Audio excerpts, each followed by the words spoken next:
Everyone. आज हम राजस्थान नगर पालिका अधिनियम का चैप्टर नंबर 13 कर रहे हैं।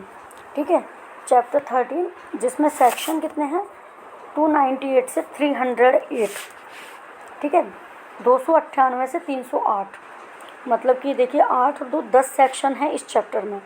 ठीक है, और ये रिलेटेड है प्रोसिक्यूशन और सूट्स, मतलब अभियोजन या वाद, मतलब कि कैसे नगर पालिका को अपने ऊपर चलाए गए अभियोजन या अपने द्वारा चलाए गए अभियोजन और सूट्स को हैंडल करना है, क्या क्या नियम फॉलो करने पड़ेंगे, क्या क्या प्रोसेस रहेगी, ये सारा हमें करना है आज। ठीक है, और मैं हिंदी और इंग्लिश दोनों ही साथ लेकर चल रही हूँ। आपको स्क्रीन पर सारा कुछ दिखाई दे रहा होगा, तो ध्यान से आप अपना बेयर एक्ट लेके साथ में बैठिए और समझते जाइए। देखिए 298 सेक्शन 298 क्या कहता है, म्यूनसिपैलिटी में प्रोसिक्यूट। 1 मिनट में कलर चेंज कर लेती हूँ।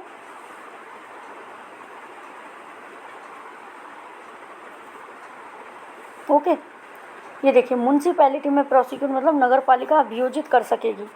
ये देखिए, अब द चीफ म्यूनसिपल ऑफिसर में direct any prosecution for any public nuisance whatsoever or violation of any order or direction issued under this act, and may order proceedings to be taken for the recovery of any penalties and for the punishment of any person violating the provisions of this act or of any rule or bylaws thereunder, and may order the expenses of such prosecution और other proceedings to be paid out of the municipal fund. ये क्या कह रहे हैं, देखिए ये जो मुख्य नगर पालिका अधिकारी होगा ना, चीफ म्यूनसिपल ऑफिसर मतलब मुख्य नगर पालिका अधिकारी, वो किसी भी प्रकार के लोक न्यूसेंस मतलब न्यूसेंस करना, अशांति करना, है ना, कोई भी लोक न्यूसेंस होता है या इस अधिनियम के अधीन जारी आदेश या नियमों के निर्देशों के उल्लंघन के लिए अगर कोई लोक न्यूसेंस करता है और या वायलेशन करता है, किसी ऑर्डर का उल्लंघन करता है, तो उसके खिलाफ क्या करेगा, अभियोजन करेगा।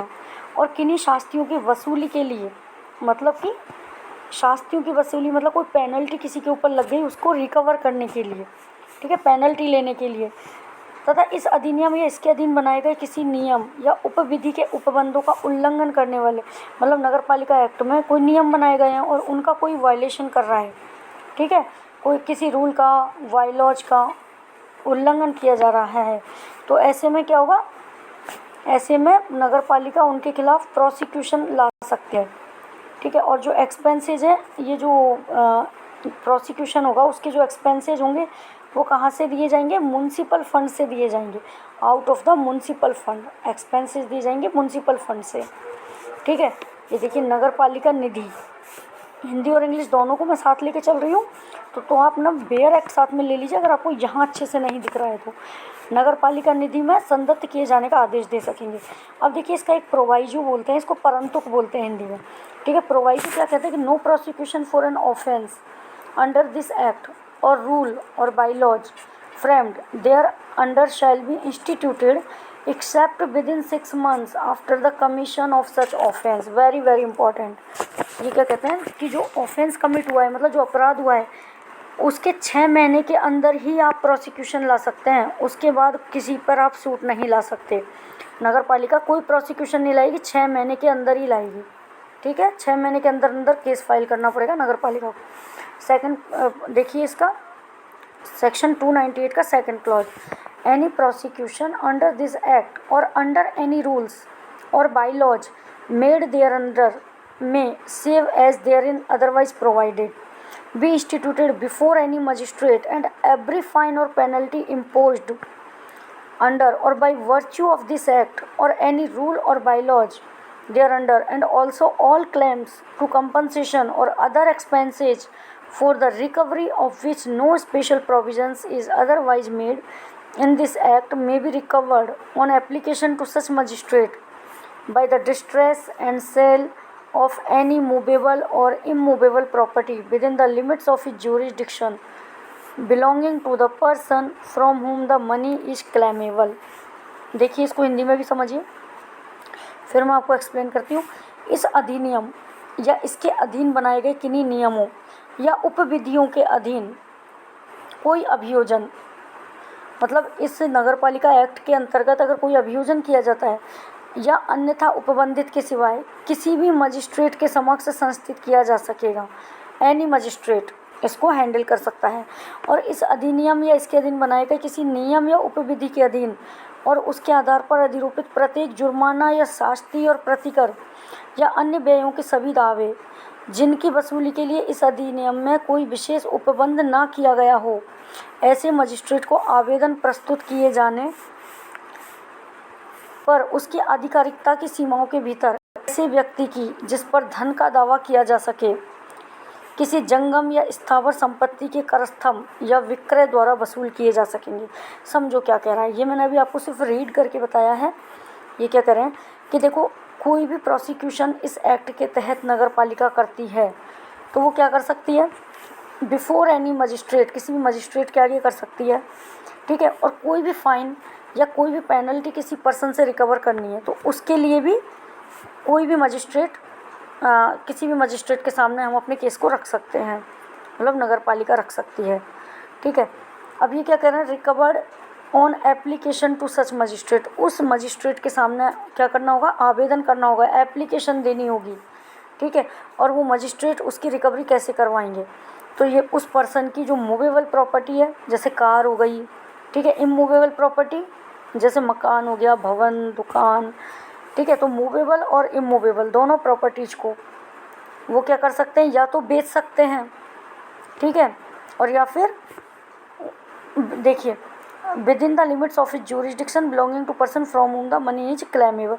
इसमें क्या है कि जो भी चीज़ है उसको या तो अपने कब्जे में ले लेंगे, मूवेबल और इमूवेबल प्रॉपर्टी जो भी उस पर्सन की, उसको या तो अपने कब्जे में ले लेगी कोर्ट, तो कब्जे में ले लेगी तो उस पर्सन से पेमेंट करवाएगी कि आपकी ये जब ही छूटेंगे, हमने जब्त कर लिए हैं, जब आप पेमेंट करेंगे नगर पालिका का।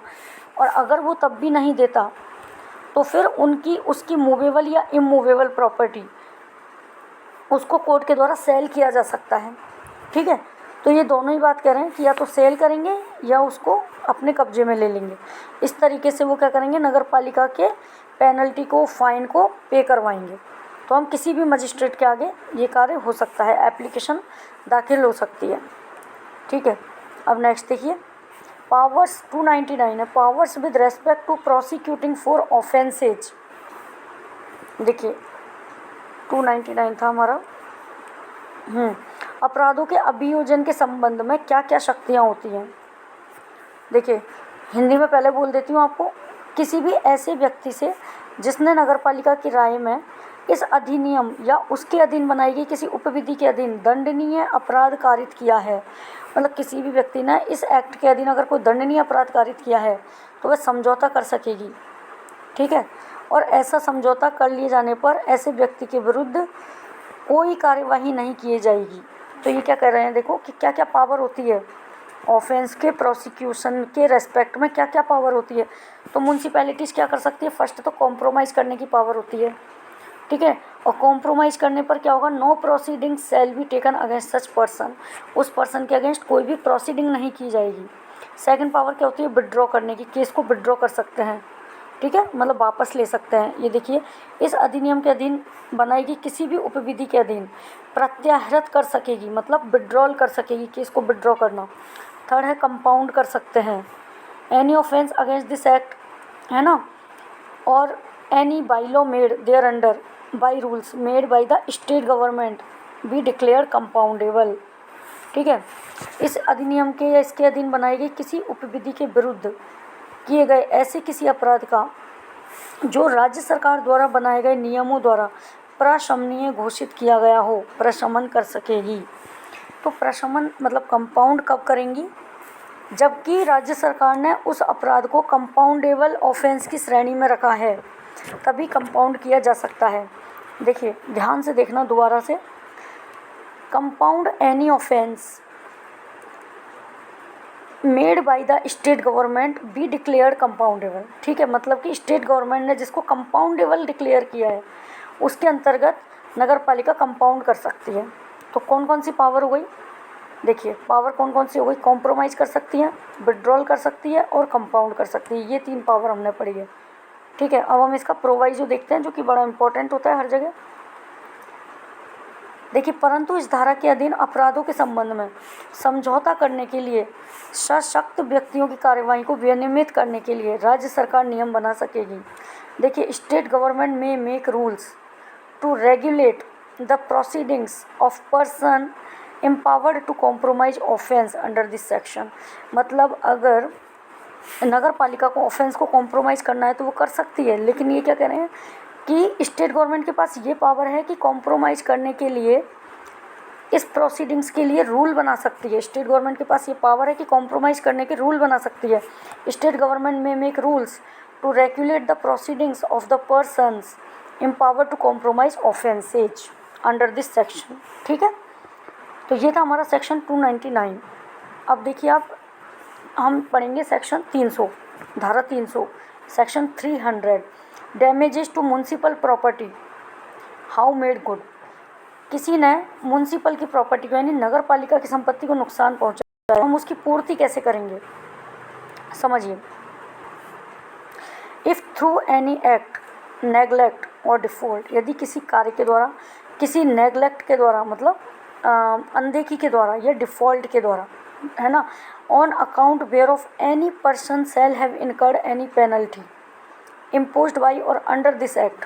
मतलब अगर किसी एक्ट, नेगलेक्ट या डिफ़ॉल्ट के द्वारा किसी भी पर्सन पर कोई पेनल्टी इम्पोज की गई है, ठीक है, and any damage to the property of the municipality, अगर उसने कोई डैमेज किया है प्रॉपर्टी को, किसकी प्रॉपर्टी को, नगर पालिका की प्रॉपर्टी को, ठीक है, he shall be liable to make good such damage. कैसे, वह पर्सन खुद लायबल होगा उस डैमेज को, उस नुकसान को पूर्ति करने के लिए, to make good such damage as well as to pay such penalty. उसको एज वेल एज क्या करेगा, वो पेनल्टी भी उसको पे करनी पड़ेगी। एक तो उसकी पूर्ति करेगा जो डैमेज हुआ है, साथ में पेनल्टी भरो।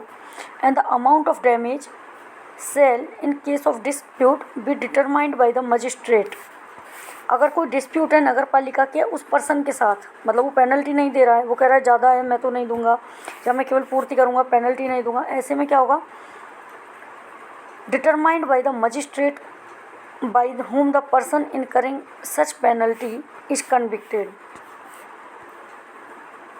and in case, देखो ये क्या कह रहे हैं कि ना, अगर वो ऐसा नगर पालिका और पर्सन के बीच कोई डिस्प्यूट हो जाता है उस पेनल्टी को पे करने में, तो ये कौन सुलटावड़ा करेगा, इसका डिटरमाइन कौन करेगा, वह मजिस्ट्रेट करेगा जिसके पास कि वो केस ले जाया गया और जिसने पेनल्टी सुनाई है उसको।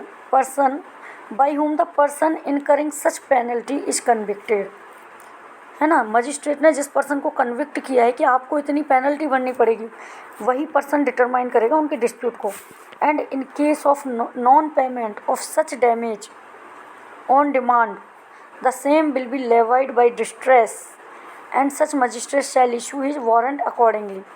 यदि वो पर्सन पेमेंट नहीं करता है, नॉन पेमेंट की स्थिति में क्या होगा कि उसको लेवाई किया जाएगा, मतलब उसके ऊपर आरोपित किया जाएगा और उसको अरेस्ट वारंट निकाल दिया जाएगा। Magistrate shall issue his warrant accordingly, warrant उसको पेश कर देंगे। देखिए, वारंट पर्सन के अरेस्ट का भी होता है और जब्ती का भी होता है, ठीक है। अब आप इसको हिंदी में और पढ़ लो तो हिंदी वालों को भी अच्छे से समझ आएगा कैसे पूर्ति की जाए, ठीक है, नगर पालिका की संपत्ति के नुकसान की। देखिए, यदि किसी कार्य से नेगलेक्ट मतलब उपेक्षा से और व्यतिक्रम के द्वारा, डिफ़ॉल्ट मतलब व्यतिक्रम के द्वारा, जिसके कारण कोई व्यक्ति इस अधिनियम के द्वारा या उसके अधीन अधिरोपित किसी शास्ति का भागी हुआ हो, मतलब कोई पेनल्टी उसको देनी है, ठीक है, और यदि ऐसे व्यक्ति द्वारा संपत्ति को नुकसान पहुंचाया है तो शास्ति की अदायगी के साथ साथ, मतलब पेनल्टी देने के साथ साथ उस नुकसान की पूर्ति का भी भागी होगा। पेनल्टी भी देगा, नुकसान की भी पूर्ति करेगा। और अगर कोई विवाद है तो क्या होगा, नुकसानी की रकम उस मजिस्ट्रेट के द्वारा, विवाद की दशा में नुकसानी की रकम उस मजिस्ट्रेट के द्वारा अवधारित की जाएगी जिसके द्वारा ऐसी शास्ति का भागी व्यक्ति सिद्ध दोष ठहराया गया है। तो अगर दोनों के बीच विवाद है तो वही मजिस्ट्रेट जिसने उसको कन्विक्ट किया है कि इसकी गलती है, इसे पेनल्टी देनी है, वही व्यक्ति उस पेनल्टी की रकम को, वही मजिस्ट्रेट उसको डिटरमाइन करेगा। और मांग किए जाने पर ऐसी नुकसानी का संदाय ना होने की दशा में वह करस्थम द्वारा उद्ग्रहित की जाएगी, ठीक है। मतलब कि उस प्रॉपर्टी को जब्त करके या तो सेल कर देंगे, ठीक है, उस हिसाब से वारंट जारी करेगा, मजिस्ट्रेट वारंट जारी करेगा।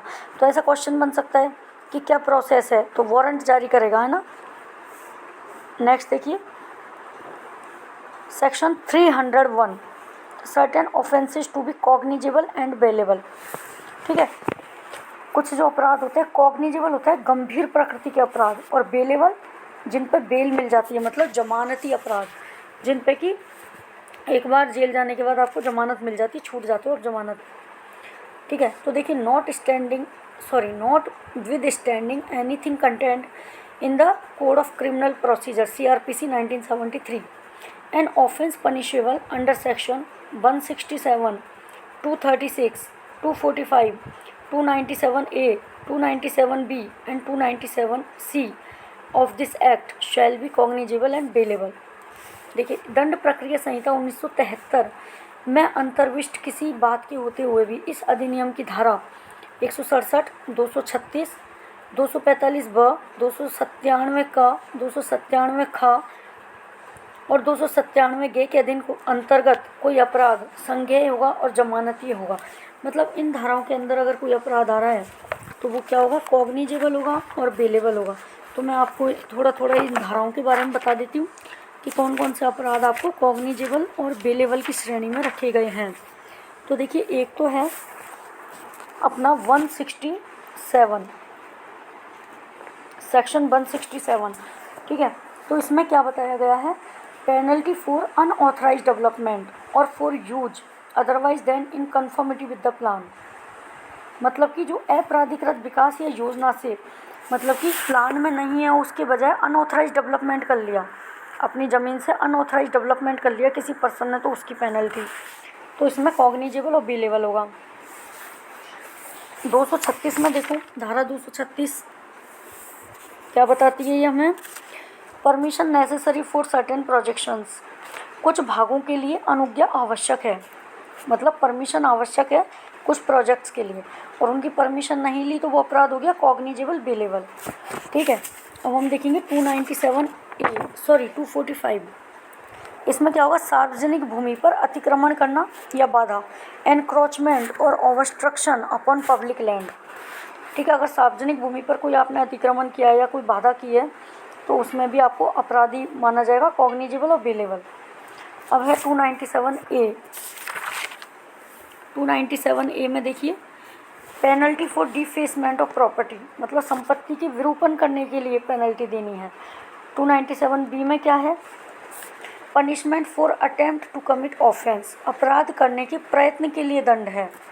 और 297C में है पनिशमेंट फॉर अबेटर, मतलब अपराध करने के लिए कोई उकसा रहा है ना, तो उस उकसाने वाले के लिए दंड है। तो ये सारे दंड कॉग्निजेबल होंगे और बेलेबल होंगे। नेक्स्ट देखिए धारा 302 पढ़ेंगे हम, सेक्शन 302। देखिए डिस्ट्रेस लॉफुल दो डिफेक्टिव इन फॉर्म, प्रक्रिया त्रुटियुक्त होते हुए भी करस्तंभ का विधिपूर्ण होना। देखिए ये क्या बोल रहे हैं, हिंदी में देख लीजिए, पहले थोड़ा जूम कर देती हूँ मैं आपको, ओके। अब आपको दिख रहा होगा ये, इस अधिनियम के आधार पर उद्ग्रहित कोई भी करस्तंभ किसी सम्मन, दोष सिद्धि या करस्तंभ के वारंट या उससे संबंधित अन्य कार्यवाही में प्रक्रिया की त्रुटि के कारण ना तो अविधिपूर्ण समझा जाएगा और ना ही उसे करने वाला कोई पक्षकार अतिचारी समझा जाएगा, और ना ही ऐसा पक्षकार अपने द्वारा तत्पश्चात की गई किसी अनियमितता के कारण प्रारंभ से ही अतिचारी समझा जाएगा। किंतु ऐसी अनियमितता से व्यथित समस्त व्यक्ति सक्षम अधिकारिता वाले किसी न्यायालय में विशेष नुकसान के लिए पूरा अनुतोष वसूल कर सकेंगे। ये क्या कह रहे हैं, कोई भी मान लो करस्तंभ किया, मान लो कोई भी आपने प्रॉपर्टी को जब्त किया है मान लो, ठीक है, या किसी भी पर्सन को वारंट पे आपने लिया है और सम्मन दिया है, किसी पर्सन की दोष सिद्धि की है, उसको कन्विक्ट ठहराया है, ठीक है, वारंट सम्मन जो भी दिया है, और बाद में पता चलता है कि वो जो कार्यवाही की है ना उसकी प्रक्रिया में त्रुटि थी थोड़ी सी, ठीक है, तो उस प्रक्रिया में, उस प्रोसेस में थोड़ी सी मिस्टेक होने के कारण उसको अविधिपूर्ण, मतलब इल्लीगल नहीं माना जाएगा, और जिसने ये कार्य किया है वह पक्षकार, जैसे नगर पालिका कर रही है, तो उसे अतिचारी भी नहीं समझा जाएगा। ये नगर पालिका को सिक्योर करके चल रहे हैं ना, ठीक है। लेकिन एक ऑप्शन क्या है, सामने वाली पार्टी को है, क्या ऑप्शन है कि कोई भी व्यथित व्यक्ति है ना, जो इस अनियमितता से व्यथित समस्त व्यक्ति, वो सक्षम अधिकारिता वाले किसी न्यायालय में विशेष नुकसान के लिए पूरा अनुतोष वसूल कर सकेंगे, ठीक है। मतलब कि वो अपना उनसे क्या बोलते हैं, जैसे कि अगर कोई नुकसान हो गया तो वो नगर पालिका के खिलाफ अपनी वहाँ पर एक कोर्ट में सूट ला सकते हैं कि इनके वजह से हमें ये हानि हुई, इन्होंने प्रोसेस सही ढंग से नहीं की थी। इस तरीके से इंग्लिश में समझा देती हूँ मैं आपको। देखिए, लैंग्वेज टफ रहती है जनरल भाषा में समझना, लेकिन पढ़नी बहुत ज़रूरी है। लैंग्वेज एज इट इज़ उतर के आती है एग्जाम में, ठीक है। No distress levied by virtue of this act shall be deemed unlawful, ठीक है। अगर कोई भी डिस्ट्रेस लेवाई किया गया है ना इस एक्ट के द्वारा, तो उसको अनलॉफुल नहीं समझा जाएगा, no deemed unlawful. Nor shall any party making the same, मतलब जिसने कि यह प्रोसेस लगाई है उसको ट्रेसपासर नहीं माना जाएगा, अतिचारी नहीं माना जाएगा। On account of any defect of form in any summons, conviction और वारंट ऑफ डिस्ट्रेस, डिस्ट्रेस के वारंट में, कन्विक्शन में और सम्मन में, मतलब दोष सिद्धि में, वारंट में, सम्मन में कोई डिफेक्ट होने पर भी उसको ट्रेसपासर नहीं माना जाएगा, है ना। और जो दूसरी प्रोसीडिंग्स की है उन्होंने, उनको भी गलत नहीं माना जाएगा, इलीगल नहीं माना जाएगा। Nor shall such party be deemed a trespasser ab initio. एब इनिशियो का मतलब क्या होता है, प्रारंभ से ही, इनिशियल स्टेज से ही, ठीक है। तो उस पार्टी को एब इनिशियो ही ट्रेसपासर नहीं माना जाएगा।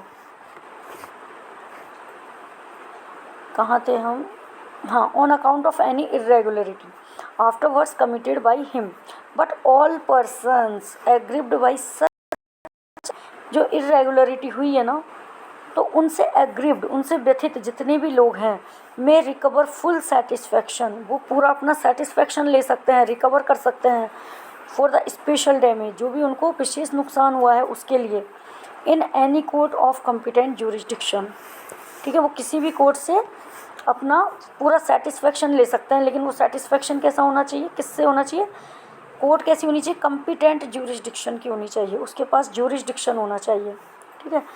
नेक्स्ट देखेंगे हम section 303, alternative procedure by suit, मतलब वाद द्वारा अनुकल्पी प्रक्रिया। देखिए, in lieu of any process of recovery allowed by और अंडर दिस एक्ट, ये क्या कह रहे हैं कि जो ये जो प्रोसेस चल रही है ना, in lieu of any process, recovery की जो प्रोसेस चल रही है उसमें क्या होगा, in case of failure to realize by such process the whole or any part of any amount recoverable under this act or of any compensation, expenses, charges or damages payable under this act, it shall be lawful for a municipality to sue in any court of competent jurisdiction the person liable to pay the same। ये क्या कह रहे हैं, देखिए simple सी बात है, बस language को बढ़ा चढ़ा के दे देते हैं लॉ की में। अगर नगर पालिका ने किसी पर केस किया है और नगर पालिका को वहाँ से पेनल्टी लेनी है, ठीक है, और वो in case of failure to realise, मतलब पेनल्टी को रिकवर करने में नगर पालिका फेल हो रही है, होल और एनी पार्ट, मतलब या तो पूरा अमाउंट या थोड़ा सा अमाउंट, उस जो पूरी पेनल्टी का कुछ अमाउंट या पूरा अमाउंट, या कोई कंपनसेशन लगाया है, कोई एक्सपेंसेस हैं, खर्चे हैं, चार्जेज हैं, डैमेजेस हैं, ठीक है। तो क्या कर सकती है, क्या चीज़ लॉफुल होगी नगर पालिका के लिए, कि वो किसी भी कोर्ट में स्यू कर सकती है, मतलब कि वाद चला सकती है। स्यू करना मतलब वाद चला सकती है उस पर्सन के ऊपर, है ना। और वो कैसे होनी चाहिए, वो कोर्ट कॉम्पिटेंट ज्यूरिसडिक्शन की होनी चाहिए, ठीक है। देखिए हिंदी में समझ लीजिए, मतलब ये कि नगर पालिका को अपने कोई भी नुकसान का पैसा नहीं मिला ना, तो वो कोर्ट में जाके क्या करेगी, उस आदमी के ऊपर केस चला देगी, बस ये बात कहिए, इसमें और कुछ भी नहीं है। इस अधिनियम के द्वारा या इसके अधीन वसूली की किसी अनुज्ञात प्रक्रिया के बदले में या ऐसी प्रक्रिया द्वारा इस अधिनियम के अधीन वसूली संपूर्ण रकम या उसके किसी भाग की, देखिए ऐसी प्रक्रिया के द्वारा इस अधिनियम के अधीन वसूली संपूर्ण रकम या कोई भाग, उस रकम का कोई भाग, या अधिनियम के अधीन संदेह कोई प्रतिकर हो, व्यय हो, प्रभार हो या नुकसानी हो, प्रतिकर, व्यय, प्रभार या नुकसानी की संपूर्ण रकम उसके किसी भाग की वसूली करने में विफल रहने की दशा में उसके संदाय के दायी व्यक्ति पर, मतलब जो उन चीज़ों को देगा, पेनल्टी को देगा, एक्सपेंसेस को देगा, उसके दायी व्यक्ति पर सक्षम अधिकारिता वाले किसी भी न्यायालय में वाद लाना विधिपूर्वक होगा। ठीक है, मतलब कि कॉम्पिटेंट ज्यूरिसडिक्शन वाले कोर्ट में वो वाद ला सकते हैं। नेक्स्ट देखिए 304 सूट्स अगेंस्ट म्यूनसिपैलिटी और इट्स ऑफिसर्स। तो अभी तक जो हमने बात की वो तो किसकी की, 303 तक तो किसकी की थी हमने, कि नगर पालिका किसी पर वाद लाएगी। और अब हम 304 से बात करेंगे कि नगर पालिका के अगेंस्ट अगर कोई, नगर पालिका या उसके किसी ऑफिसर के अगेंस्ट अगर कोई वाद लाता है, सूट अगेंस्ट म्यूनसिपैलिटी और इट्स ऑफिसर्स। ठीक है, देखिए एक मिनट, 2 क्लॉजेज हैं इसमें।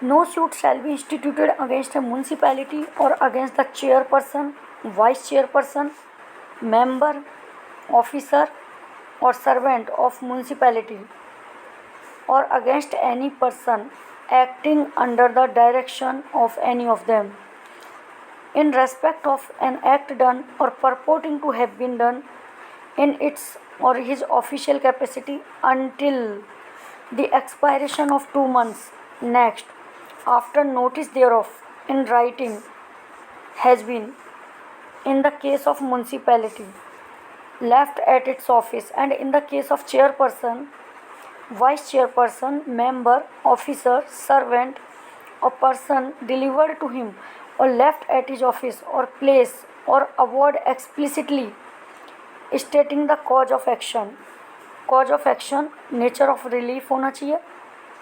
ये क्या कह रहे हैं, देखिए कि कभी भी ना आप ऐसे डायरेक्ट बात नहीं ला सकते म्यूनसिपैलिटी पर या किसी भी म्यूनसिपैलिटी के किसी अधिकारी के ऊपर। कैसे, देखिए किसी भी चेयरपर्सन पे, वाइस चेयरपर्सन पे, मेंबर पे, ऑफिसर पे और सर्वेंट पर डायरेक्ट बात नहीं ला सकते। कैसे लाएंगे, जब अगर उनको दोषी माना जा रहा है, अगर कोई कार्य किया गया है, एक्ट डन और परपोर्टिंग टू हैव बीन डन, कोई कार्य किया गया है या माना गया है कि ये कार्य इन लोगों के द्वारा किया गया है इनकी ऑफिशियल कैपेसिटी में, तो क्या होगा, पहले 2 महीने का एक नोटिस देना होगा। ठीक है, 2 महीने का एक नोटिस देना होगा राइटिंग में, until the expiration of 2 months next after notice in writing। पहले नोटिस देंगे, नोटिस के 2 महीने के बाद उस पर केस इश्यू कर सकते हैं। ठीक है, अब देखिए in the case of a municipality, in the chairperson, vice chairperson, member, officer, servant. तो ठीक है, 2 महीने का जो नोटिस होगा ना, उसमें क्या क्या होगा, कॉज ऑफ एक्शन, कि किस वजह से ये चीज़ हुई है, क्या कारण था इस एक्शन का, नेचर ऑफ रिलीफ, उस पर्सन को क्या रिलीफ चाहिए, कंपनसेशन का अमाउंट। ठीक है, and name and place of adopt of the intending plaintiff, मतलब जहाँ प्लेंटिफ रहता है ना उसका नेम, मतलब प्लेंटिफ का नाम और उसके रहने का स्थान। And the plaint shall contain a statement that such notice shall has been so delivered और लेफ्ट। और जो प्लेंट तैयार की जाएगी ना, उसमें एक प्लेंट जाती है, एक रिटर्न स्टेटमेंट होता है। ठीक है, तो जो प्लेंट जाएगी उसमें एक स्टेटमेंट भी होगा कि ये जो नोटिस है 2 महीने वाला वो हम डिलीवर कर चुके हैं ऑलरेडी, उसके बाद ही हमने केस फाइल किया है। समझ आया, 2 महीने का तो नोटिस देना पड़ेगा अगर नगर पालिका के अगेंस्ट या उसके किसी ऑफिसर के अगेंस्ट केस लड़ना है तो 2 महीने का नोटिस। और उस नोटिस में, उस प्लेंट में, प्लेंट जाएगी उसमें nature of cause of action, nature of relief, amount of compensation. ठीक है, name and place of plaintiff, ये सारी चीज़ लिखी होनी चाहिए। यही चीज़ें हिंदी में देखिए, वैसे मैं हिंदी तो आपको बताती ही जा रही हूँ। नगर पालिका के विरुद्ध या नगर पालिका के अध्यक्ष, उपाध्यक्ष, सदस्य, अधिकारी या कर्मचारी के विरुद्ध उनमें से किसी भी निर्देश के अधीन कार्य करने वाले किसी भी व्यक्ति के विरुद्ध उसकी पदीय हैसियत से किए गए या किए जाने के लिए तात्पर्य किसी कार्य के लिए कोई बात जब तक संस्थित नहीं किया जाएगा जब तक कि उसका लिखित नोटिस जाएगा। वाद हेतुक मतलब कॉज ऑफ एक्शन, वाद का हेतु क्या रहा है, कॉज ऑफ एक्शन। चाहे गए अनुतोष का स्वरूप, कितना कंपनसेशन चाहिए, दावाकृत प्रतिकर की रकम और आश्रित वादी का नाम और निवास स्थान, मतलब प्लेंटिफ जो वाद कर रहा है ना उसका नाम क्या है, वो कहाँ रहता है, इनका स्पष्ट कथन करते हुए नगर पालिका की दशा में उसके कार्यालय में दे दिए जाने, मतलब कार्यालय में दिए जाएंगे, और अध्यक्ष उपाध्यक्ष सदस्य अधिकारी कर्मचारी या व्यक्ति की दशा में उसे परिदत्त कर दिए जाने या उसके कार्यालय या निवास स्थान पर दे दिए जाने के पश्चात 2 मास समाप्त न हो गए हों तथा वाद पत्र में इस बात का कथन होगा कि ऐसा नोटिस हमने दे दिया है, ठीक है, परिदत्त कर दिया गया है। सेकंड क्लॉज पे ये 3 क्लॉजेज हैं, इसमें 2 नहीं है 3 है, ठीक है। No action such as is described in subsection 1 shall unless it is an action for the recovery of immovable property or for a declaration of title, they are to be commenced otherwise than within 6 months next after the accrual of the causes of action। देखिए हिंदी में देखिए, उपधारा 1 में यथावर्णित, मतलब अभी जो हमने ऊपर पढ़ी थी ना, कोई भी कार्यवाही बाद हेतुकों के उद्भूत होने के पश्चात अगले 6 मास के भीतर ही प्रारंभ की जाएगी, सिवाय उस दशा के जबकि स्थावर संपत्ति के प्रत्युत्थरण के लिए या उसके हक की घोषणा के लिए कार्यवाही हो।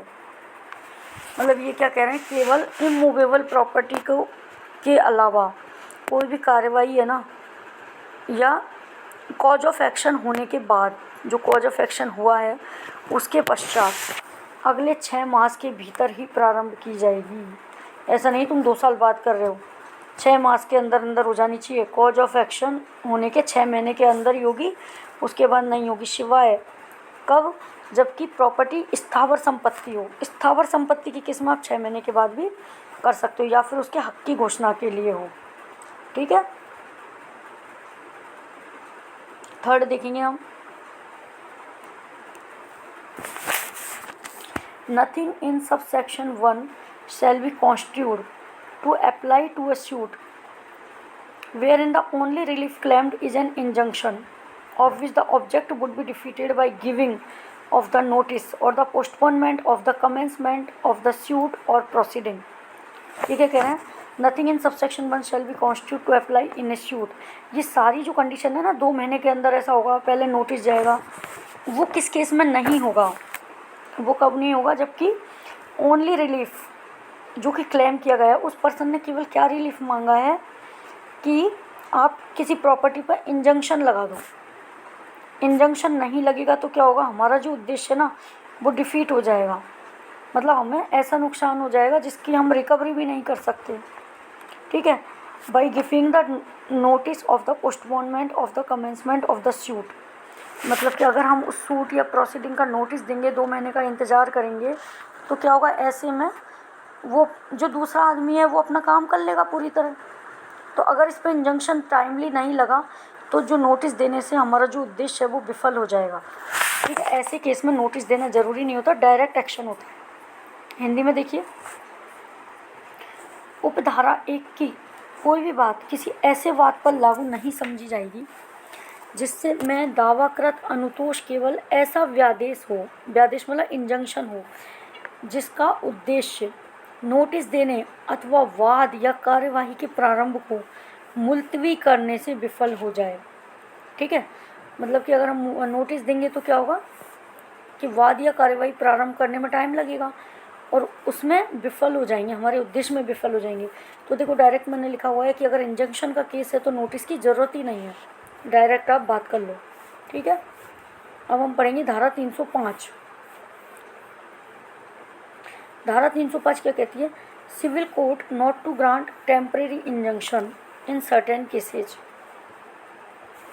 देखिए, no civil court shall in the course of any suit grant any temporary injunction or make any interim order. देखिए, कोई भी सिविल न्यायालय किसी वाद के अनुक्रम में मतलब सिविल न्यायालय के द्वारा अस्थायी निषेधाज्ञा का मंजूर नहीं किया जाना। किस किस केस में ना सिविल कोर्ट इंजंक्शन नहीं देगी टेम्परेरी। देखिए ए ऑप्शन, देखिए A clause, restraining any person from exercising the powers or performing the functions any duties of a member. मतलब किसी पर्सन को आपको रोकना है कि वो अपनी पावर का यूज नहीं करे। मतलब नगर पालिका का कोई पर्सन है, उसको आप रोकना चाह रहे हो, ठीक है, कि वो अपनी पावर्स का यूज नहीं करे, अपनी फंक्शंस या ड्यूटीज़ को ना करे। कोई भी मेंबर है, चेयरपर्सन, वाइस चेयरपर्सन, ऑफिसर और सर्वेंट ऑफ ए म्यूनसिपैलिटी और ए कमेटी और sub committee of municipality on the ground that such person has not been duly elected और appointed such as member, chairperson, vice chairperson, officer, servant. मतलब कि civil court किस case में injunction नहीं देगी कि आप किसी भी चेयरपर्सन, वाइस चेयरपर्सन या कोई भी मेंबर, सर्वेंट, उनको अपनी फंक्शंस को, ड्यूटीज़ को करने में रेस्ट्रिक्ट करना चाहें तो उस चीज़ का इंजंक्शन नहीं मिलेगा आपको। देखिए, किसी भी नगर पालिका के या उसकी समिति या उप समिति के कोई सदस्य, अध्यक्ष, उपाध्यक्ष, अधिकारी या कर्मचारी की शक्तियों का प्रयोग या कृत्यों का निर्वहन करने से किसी व्यक्ति को इस आधार पर अवरुद्ध करते हुए कि ऐसा व्यक्ति ऐसे सदस्य, अध्यक्ष, उपाध्यक्ष, अधिकारी या कर्मचारी के रूप में क्या नहीं है, निर्वाचित या नियुक्त नहीं किया गया है, इसलिए ये अपना कार्य नहीं करेगा, तो ऐसा आप नहीं कर सकते। मतलब सिविल कोर्ट ऐसे केस में इंजंक्शन नहीं देगी, ठीक है। सेकंड देखिए, B clause, restraining any person or persons or any municipality or committee और sub committee of a municipality from holding any election or from holding any election in any particular matter. मतलब वो elections को hold करने के लिए भी injunction नहीं देगी। देखिए, किसी भी व्यक्ति या व्यक्तियों को या किसी नगर पालिका या नगर पालिका की समिति या उप समिति को कोई निर्वाचन करवाने या किसी विशिष्ट रीति से कोई निर्वाचन करवाने से अवरुद्ध करते हुए कोई अस्थायी व्यादेश या कोई अंतरिम आदेश नहीं देगा, ठीक है। मतलब कि कोई भी कोर्ट, सिविल कोर्ट ऐसा आदेश नहीं देगा जिसमें नगर पालिका की कोई भी समिति, उप समिति या कोई व्यक्ति है उसको निर्वाचन करवाने से या किसी विशेष प्रोसेस से आपको कोई निर्वाचन करवाना है उससे अवरुद्ध करा जाए, ठीक है। तो इन दो केसों में सिविल कोर्ट इंजंक्शन नहीं देगी। नेक्स्ट देखिए, सेक्शन 306 है पावर ऑफ कॉम्प्रोमाइज। एक सेकंड, कॉम्प्रोमाइज यानी समझौता करने की शक्ति। देखिए, द म्यूनसिपैलिटी में कंपाउंड और compromise in any respect of any suit instituted by और अगेंस्ट इट। मतलब क्या करें कि जो नगर पालिका है ना, वो उसके द्वारा किए गए किसी भी सूट में या उसके अगेंस्ट यानी उनके लिए किए गए, उनके द्वारा और उनके खिलाफ, नगर पालिका के द्वारा और नगर पालिका के खिलाफ, बाई और अगेंस्ट किसी भी सूट में समझौता कर सकती है ना। किसी भी क्लेम में, किसी भी डिमांड में क्या कर सकती है, कॉम्प्रोमाइज़ करने की पावर होती है। Arising out of any contract entered into by it for such sum of money or other compensation at itself deemed sufficient। कितने अमाउंट के लिए, जो कि उनको कि सफिशिएंट लगे। देखिए, हिंदी में देख लीजिए, नगर पालिका उसके द्वारा या उसके विरुद्ध संस्थित किसी वाद के संबंध में उसके द्वारा किए गए, मतलब उसके द्वारा किसी पर्सन पे किया गया है और उसके विरुद्ध मतलब नगर पालिका के लिए किसी ने किया है, उनमें क्या होगा, किसी भी इस अधिनियम के अधीन किए गए संविदा से उद्भूत होने वाले किसी भी दावे या मांग के संबंध में ऐसी धनराशि या अन्य प्रतिकर जो वह पर्याप्त समझे प्रशमन कर सकेगी या समझौता कर सकेगी।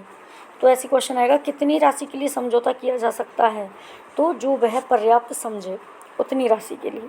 परंतु देख लो एक बार इसका,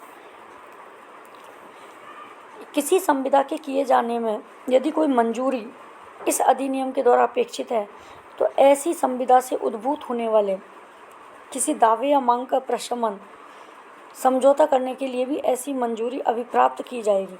मतलब अगर पहले ही दे रखा है कि आपको ये टर्म्स हैं समझौता करने के लिए, तो आपको पूर्ति करनी पड़ेगी। If any sanction in the making of any contract is required by this act, the like sanction shall be obtained for compounding और कॉम्प्रोमाइजिंग एनी क्लेम और demand arising out of such contract. मतलब अगर ऐसा दिया हुआ है पहले से एक्ट में कि आपको इस कार्य के लिए समझौता करने के लिए, कंपाउंड करने के लिए, कॉम्प्रोमाइज़ करने के लिए पहले ऊपर के किसी अधिकारी से या राज्य सरकार से किसी भी मैटर में आपको सैंक्शन लेनी है, तो आपको पहले सैंक्शन लेनी पड़ेगी, तभी कंपाउंड कर सकते हैं। ठीक है, देखिए सेकंड क्लॉज देखिए इसका,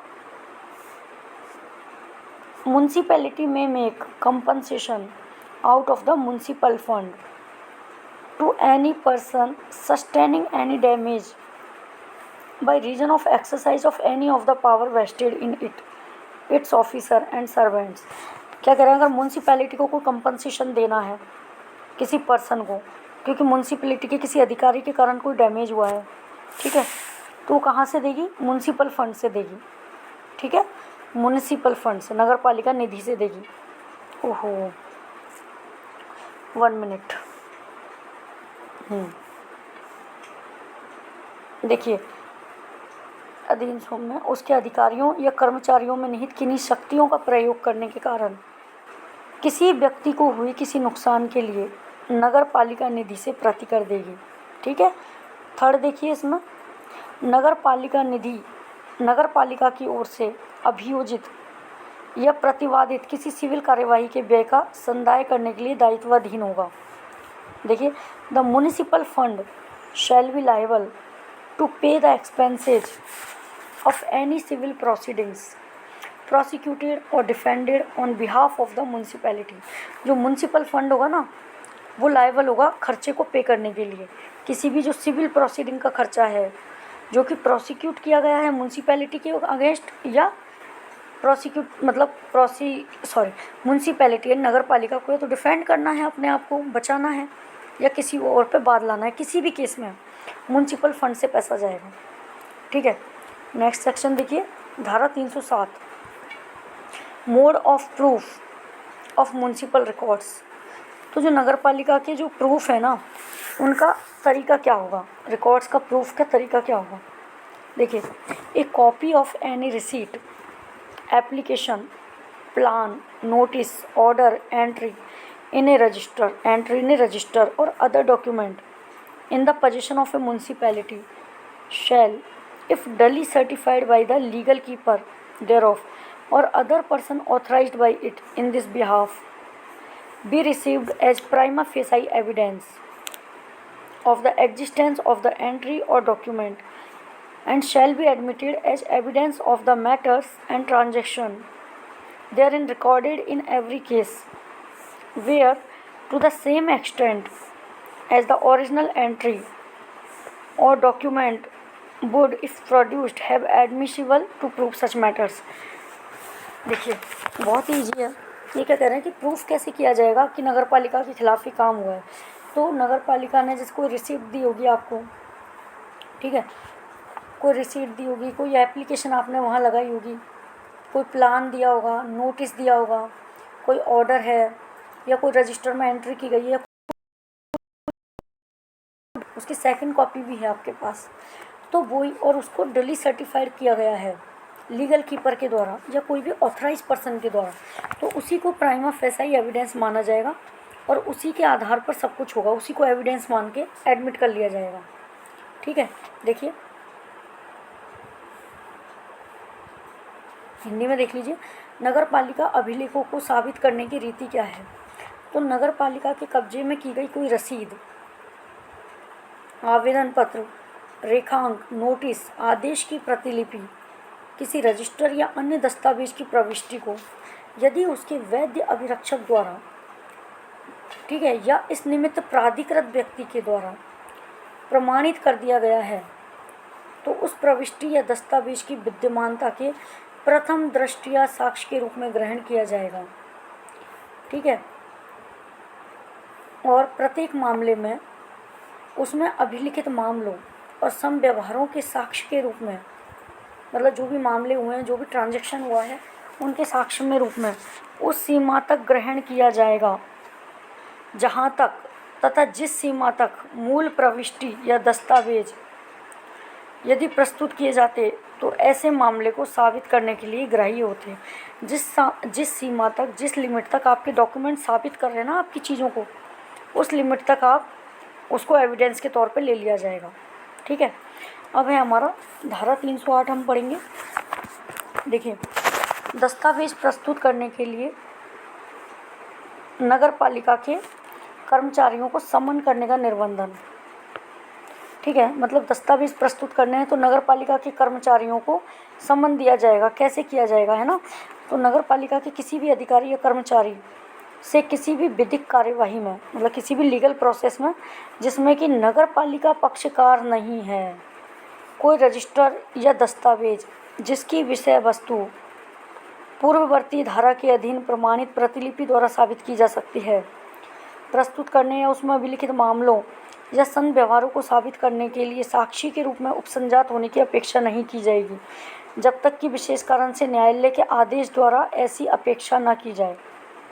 देखिए ये क्या कह रहे हैं, अगर मान लो 2 पर्सन के बीच में अगर कोई लड़ाई हुई है, 2 पर्सन के ऊपर केस चला है, तो हमने इसमें बताया था कि कैसे कैसे जैसे कोई नगर पालिका की रिसीट है कि भाई ये प्रॉपर्टी के कागजात हैं, ये नगर पालिका का ये नोटिस है, तो उनसे अगर आप प्रूफ कर सकते हैं और ऐसे में वो पर्सन प्रोड्यूस नहीं कर पा रहे हैं, तो ऐसा थोड़ी ही नगर पालिका को आप नोटिस दे देंगे, सम्मन दे देंगे कि इस डॉक्यूमेंट के साथ आप आओ। नहीं, भाई नगर पालिका या उसके अधिकारियों के पास यही काम थोड़ी कि लोगों का निपटारा करें, लोगों को खुद को अपने डॉक्यूमेंट देने पड़ेंगे। अगर उनके पास है, नगर पालिका को इस चीज़ के लिए सम्मन देके नहीं बुलाया जाएगा, वहाँ के किसी अधिकारी को सम्मन नहीं दिया जाएगा। ठीक है। हाँ, अगर कोई विशेष कार्यवाही करनी है, विशेष न्यायालय के द्वारा कोई आदेश आया है तो नगर पालिका बाध्य है, नहीं तो नगर पालिका ऐसे किसी भी कार्य में बाध्य नहीं है। देखिए, नो म्युनिसिपल ऑफिसर और servant shall in any legal proceeding to which a municipality is not a party. जिस केस में म्यूनसिपैलिटी खुद पार्टी नहीं है ना, और 2 अदर पार्टीज़ का केस है, उस केस में म्यूनसिपैलिटीज़ को किसी भी लीगल प्रोसीडिंग में नहीं बुलाया जाएगा। ठीक है। तो not required to produce any register document contents of which can be proved under the preceding section, यानी पहले वाला section, by a certified copy or to appear as a witness. ठीक है ना, तो विटनेस के रूप में बुलाया जाएगा कि हाँ ये मैंने जारी किया था उस टाइम पट्टा, ठीक है, ये चीज़ मेरे द्वारा की गई, ये नोटिस मैंने निकाला है। ऐसे विटनेस भी नहीं बना जाएगा और किसी भी डॉक्यूमेंट की कोई सर्टिफाइड कॉपी भी नहीं दी जाएगी। ठीक है। टू प्रूव द मैटर, उस मैटर को प्रूव करने के लिए, और जो ट्रांजेक्शन्स किए गए हैं, रिकॉर्ड किए गए हैं, उनको बताने के लिए। ठीक है। अनलेस, जब तक कि कोई स्पेशल कॉज के लिए कोर्ट उसको ऑर्डर ना करे नगर पालिका को। अगर कोई स्पेशल केस है, कोई स्पेशल कारण है, कोर्ट ऑर्डर कर रही है, तब तो नगर पालिका को आना ही पड़ेगा, कोर्ट के आगे तो सब विवश होते हैं। अदरवाइज नगर पालिका बाध्य नहीं है कि वो किसी और के केस में, जिसमें कि वो खुद पार्टी नहीं है, कोर्ट में आए या उसका कोई ऑफिसर कोर्ट में आए, डॉक्यूमेंट्स को प्रोड्यूस करे या विटनेस बने। ठीक है। तो ये हमने आज किया है चैप्टर 13, जो कि प्रोसिक्यूशन और सूट से रिलेटेड था। ठीक है। और इसमें सेक्शन थे 298 से 308। तो ये सेक्शन कितने हो गए? 298, 99, 300, 3 सेक्शन। तो ये तो टोटल 11 सेक्शन इसमें हैं। ठीक है, 11 सेक्शन। और एक और ख़ास बात कि आपको देखो, कई लोग ऐसे बोल रहे हैं, मैंने चैनल पे सुना है कहीं कहीं कि आपको सेक्शन याद करने की कोई ज़रूरत नहीं है। मैं आपको बता दूं, आपको हर एक सेक्शन याद होना चाहिए। देखिए, लॉ का मतलब ही क्या होता है कि सेक्शंस पे कमांड होना। तो ऐसा हो ही नहीं सकता कि आरपीएससी आपसे सेक्शंस ना पूछे। तो हर एक सेक्शंस पे फुल कमांड रखना। सेक्शन का नंबर आते ही आपको माइंड में याद आ जाना चाहिए कि कौन सा सेक्शन है, क्या बोलता है ये सेक्शन, तभी आप इस एग्ज़ाम को क्वालिफाई करेंगे। ठीक है। अब मैं कोशिश मेरी धीरे धीरे देखिए चल रही है, टाइम का थोड़ा शॉर्टेज होता है, कि मैं डेली कुछ ना कुछ आपके लिए इस कोर्स को कवर करवाऊँ, लेकर आऊँ, क्योंकि एग्ज़ाम काफ़ी लेट हो गए थे तो बीच में डिले कर दिया था हम लोगों ने भी। तो अब कोशिश रहेगी कि धीरे धीरे आपको एक एक चैप्टर वाइज कंटेंट आपको प्रोवाइड करवाया जाए और सबसे ऑथेंटिक बेयर एक्ट है। तो आप सोचेंगे मैम ये क्या रामायण लेके आ गई हो आप, तो यही रामायण आपको पास करवाएगी। इस लैंग्वेज को 5-5 बार पढ़ो, 10-10 बार पढ़ो, यही लैंग्वेज एज इट इज़ उठ कर आएगी। ये जो ईजी लैंग्वेज में बनाए हुए नोट्स है ना, वो नहीं उठ के आएंगे, यही टफ लैंग्वेज ही उठ कर आएगी। तो इसी पर आपको कमांड लेनी है, इसी लैंग्वेज के आपको शॉर्ट नोट्स बनाने हैं, वो आपके काम आएंगे। लेकिन ऐसा नहीं है कि ये लैंग्वेज ही आपने रीड नहीं करी 1-2 बार भी, तो कुछ नहीं हो सकता फिर। इसलिए बेयर एक्ट से ही रीडिंग करें, बेयर एक्ट से ही पूरी पढ़ाई करें इस एक्ट की, ठीक है। तो दोबारा मैं दूसरा लेकर आऊँगी। Thank you.